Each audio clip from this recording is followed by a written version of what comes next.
Hello, everybody. It's Dr. Bean Elizabeth here, wishing you a happy spring day.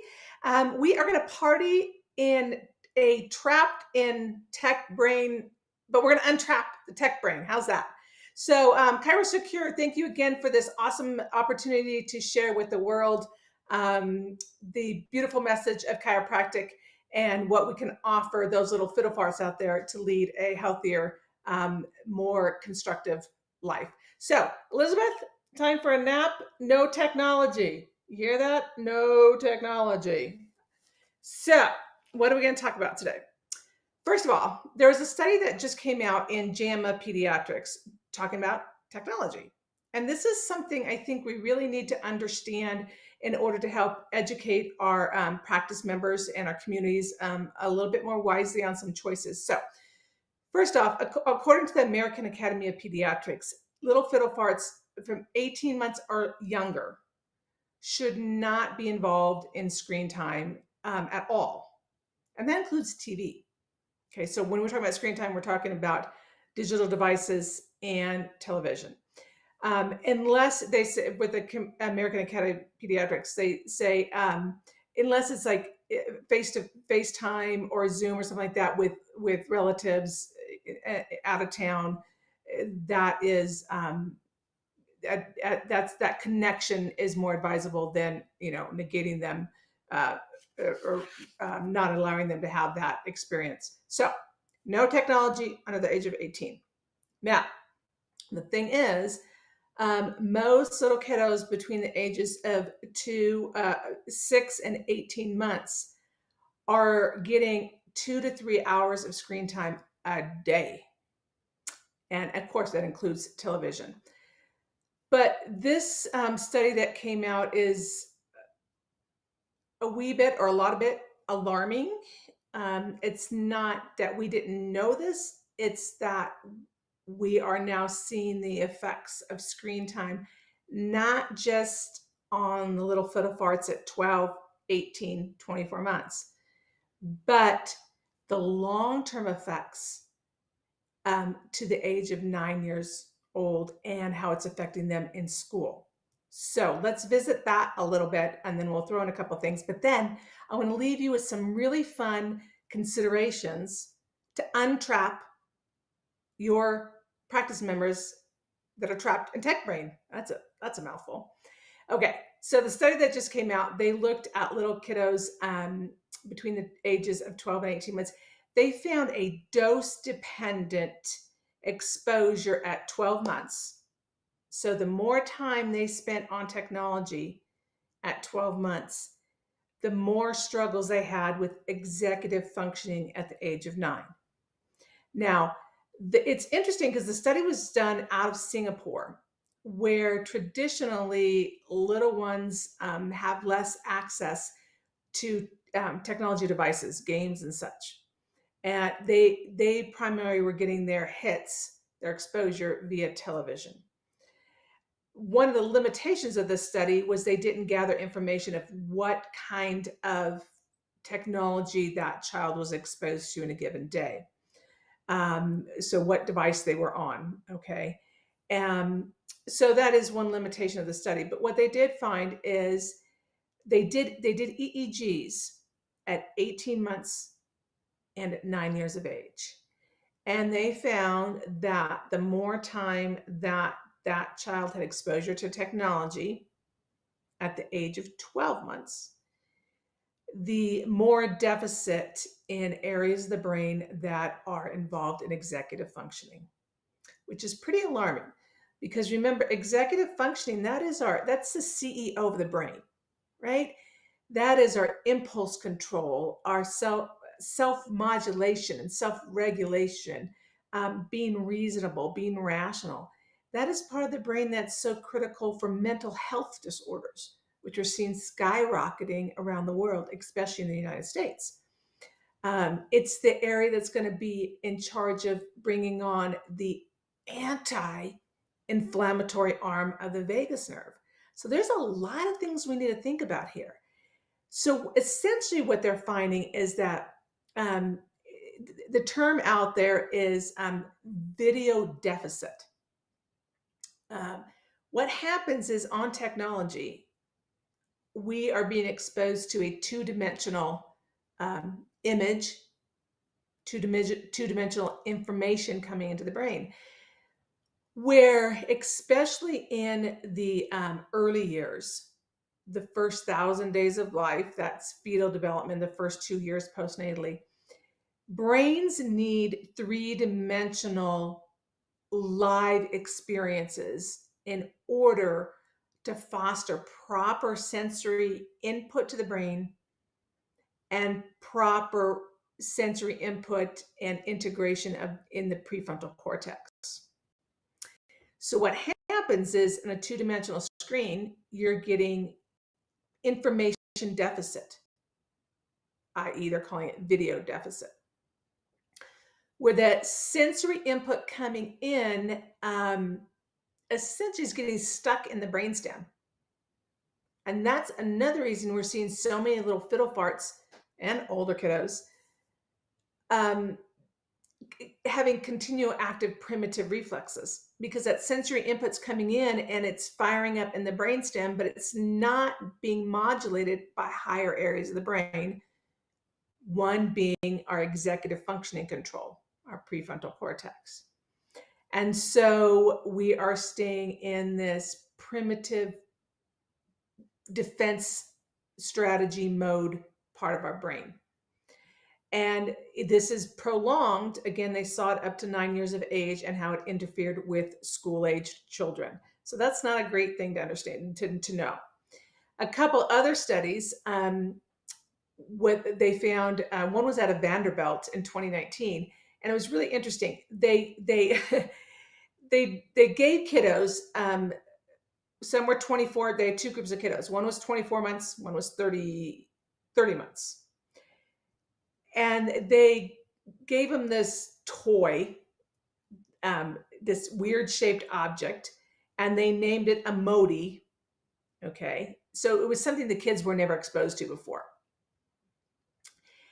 And they broke them up into groups. And essentially what they found is with the group, the 24-month-old group, there's four ways they could learn about this toy and the name of the toy as a Modi. Okay. Was either live, interactive with a person, live, not interactive, or what they call unresponsive, where the moderator would be in the room with them, but not engage with the child, but they would be live with the object and the person in the room. Then the other two forms were via technology, via video, and responsive, where that moderator would engage with the child, or on the screen, and unresponsive, the moderator stood there just kind of blank faced and wouldn't engage with the child. Okay, so they could either be live and interactive with the person, live and not interactive with the person, via video and interactive with the person and the object, this toy, or on video and not interactive. Those are our four choices. What they found was the younger group, the 24-month-olds, were able to learn the name of the toy and respond to it in a live interactive paradigm.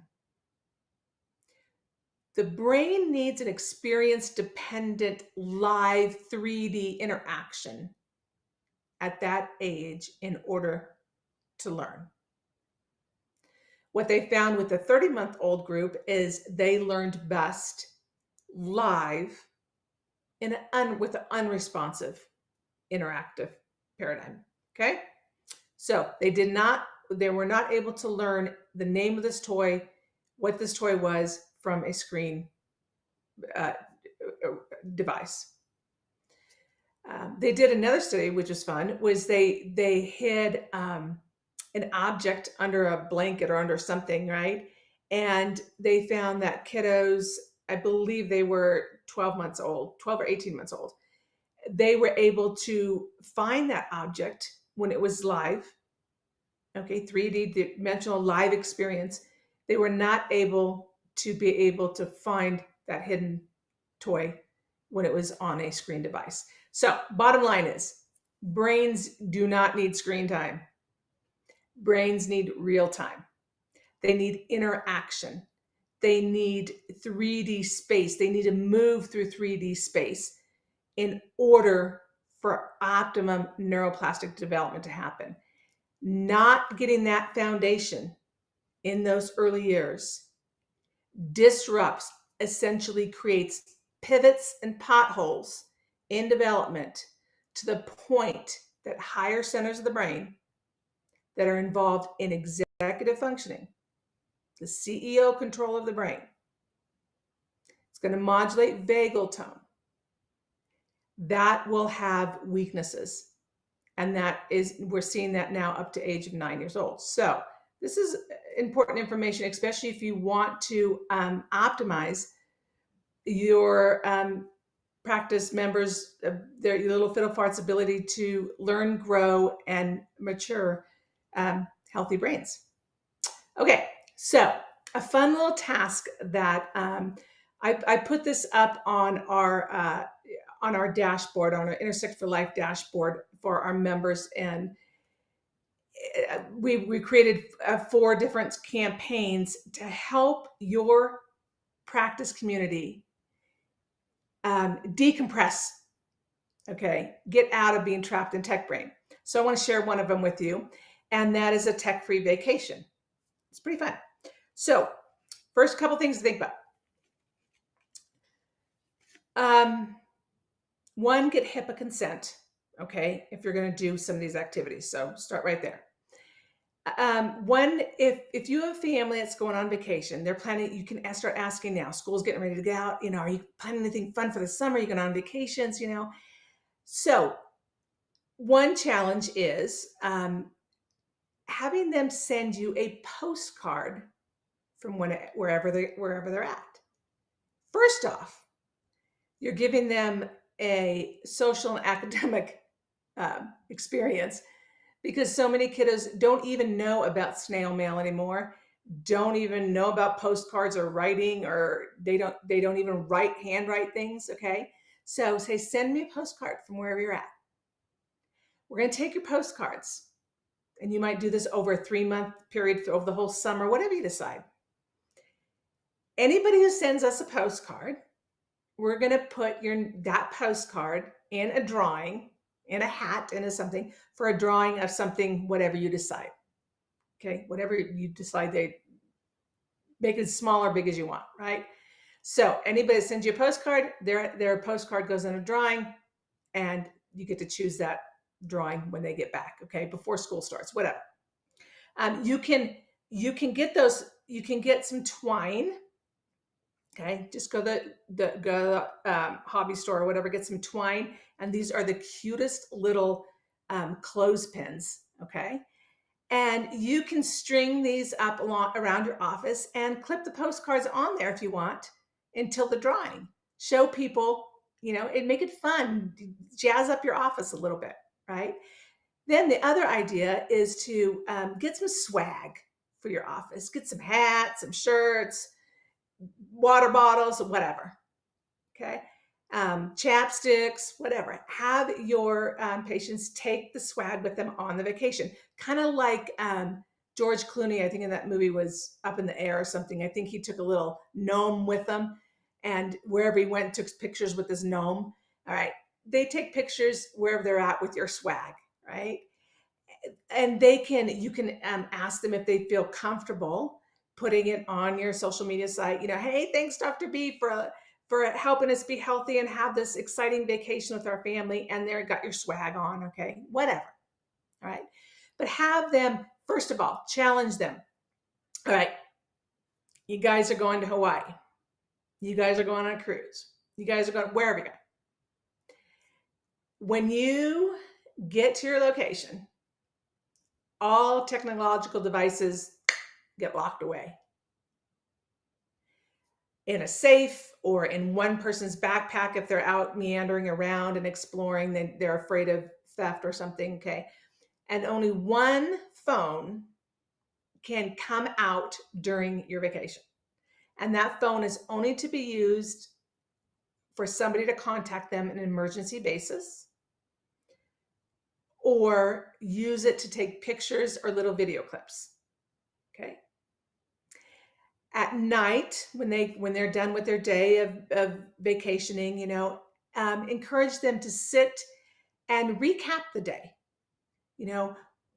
Sit as a family. No, don't get on your digital devices, hang out in the hotel, on TV. One person's playing this or that. Those are locked away. You sit around, you have a nice dinner or whatever, go to a campfire, whatever. And you go around, what was the highlight? What was your favorite thing of the day? What was your least favorite thing of the day? What was the funniest thing of the day? Recap the days, share the moments, okay? And one person can maybe journal or capture these highlights. And then when they come back, perhaps you have them do a little storyboard for you. And you might give them a piece of twine and some of these cute little clothespins. They're adorable. And they take some of the highlights of their pictures. They print their pictures up of some of their highlights, the funniest moments, the most challenging moments, the most exciting, whatever, right? And, they string 3, 5, whatever many pictures along the twine, and maybe have them use a 3x5 card and just do a little blurb about what that picture meant to them. And you might string that up in your offices. Again, get HIPAA consent to do this, right? And you just allow these storyboards through your office and allow people to live and see different parts of the world, right? Now, if they're not going on a vacation, if they're not physically going somewhere, they can still have a technology-free vacation. For a week, they can put their technological devices away, all right? They put them in a little lockbox at home or whatever. But you encourage them to spend time together as a family. Maybe they have a staycation, a tech-free staycation, and they go to the zoo one day. They go to the park. They go to the water slides. They go help a neighbor that needs help with their yard. And they do the storyboard of the picture based on that. Or you have them sit together as a family and say, where would we like to go on vacation? Perhaps we can start saving, and maybe our birthdays and Christmases don't have to be so extravagant, but we can save. And where do we as a family envision ourselves to go? And they can take pictures of those places and do a little storyboard. All right. They don't have to physically go somewhere on vacation, but your goal is to get them to get their brain detapped from technology, get them to spend time together as a family, give them these fun projects, decorate your office, right? They can wear your swag around town and take a picture at the zoo or at the water park or whatever with their swag. Thanks, Dr. B, had a great day at the water slides because my body's well adjusted, okay? So some fun ideas to get your community out of being trapped in technology brain. So hopefully you enjoyed this, and feel free to reach out to me if you have any questions about that.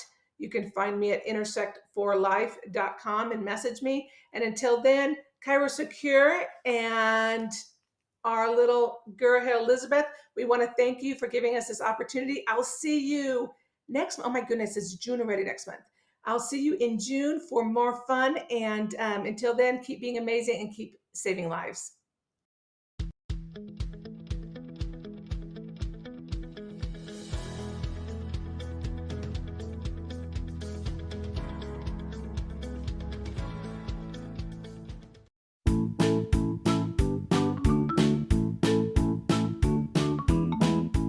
Today's Pediatrics show, Look to the Children, was brought to you by ChiroSecure.